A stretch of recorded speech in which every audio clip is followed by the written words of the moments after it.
Hey there, it's game time with your host PJ Medina. So, I just finished the game Grounded, and I gotta say, this game was a breath of fresh air. Lately, I have been getting a hankering for survival games, and I thought I'd give this one a shot, and I was pleasantly surprised. Where do I begin? Well, why don't we start with the environment? I played many games in fantastical worlds, alien worlds, and even though it's depicted as environments that are novel, something about this was even more novel. It gave me a perspective from, a bug's life. And it was strangely alien, yet so familiar. I'm sure any of us who grown up in the 80s and 90s may have seen the movie Honey, I Shrunk the Kids, so it's got some serious vibes from that movie. I really loved seeing all the environments and the different things like bikes or sheds or lawnmowers, but colossal sized. And it was really cool navigating in the ins and outs of all these normal ass things. So super, super cool. It was constantly interesting. And that's really cool, right? Like, it's just your backyard, big whoop, but now it's absolutely fascinating. So very impressed with the performance there.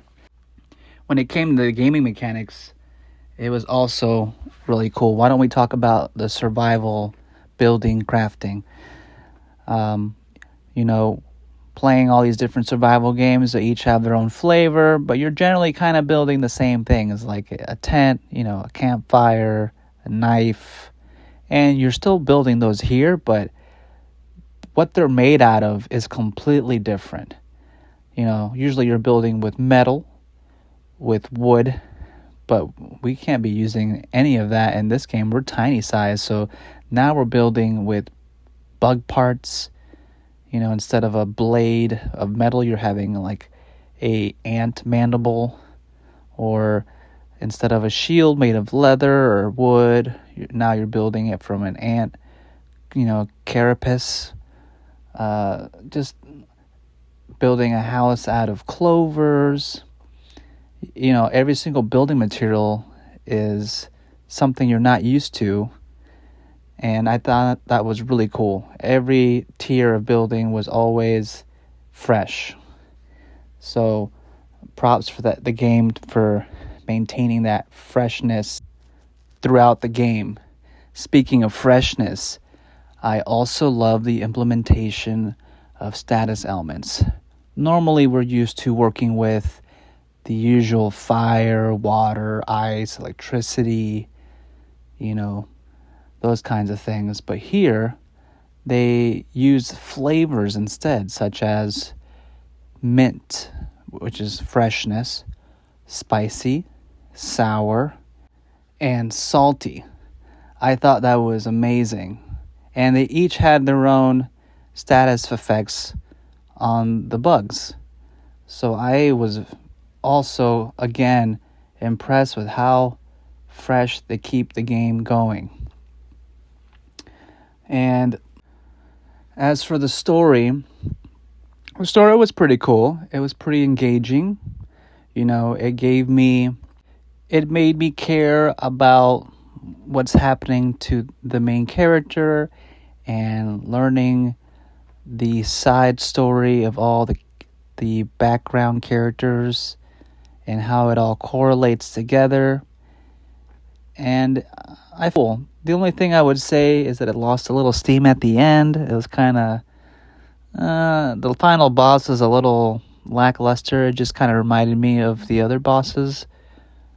But for the main part of the game, I was engaged and interested. The fighting was a bit simple. However, I never felt bored with it. There was a lot of different weapons with all sorts of different status elements. They even gave you mutations, which stack on top of the weapon buffs and debuffs.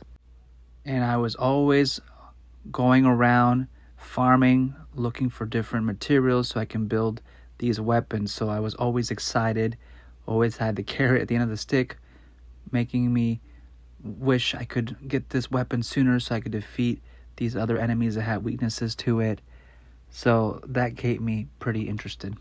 I loved how the game really streamlined switching back and forth through mutations, because based on different situations, it obviously required different abilities, and you can map out your mutations according to that. So on the fly, I could be in adventuring mode, just running quickly and jumping quickly, swimming, and I could have mutations for that. Then I could shift over to my crafting mode and have mutations that help me chop faster, build faster, all sorts of things. And then obviously for fighting, I could switch my mutations again. So really loved that. It required a lot less mental load switching things back and forth manually.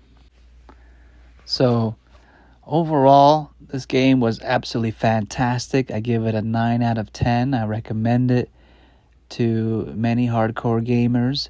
It's a little bit difficult in the beginning, learning all of the different things you can do. I was actually overwhelmed myself, and I had to put it down before I came back to it a few times. And then I finally got over the hump and then realized what I was doing and was able to finally get through the day and not be killed by the first bug I come across. So, superb game, especially if you love survival games. You definitely got to check this one out.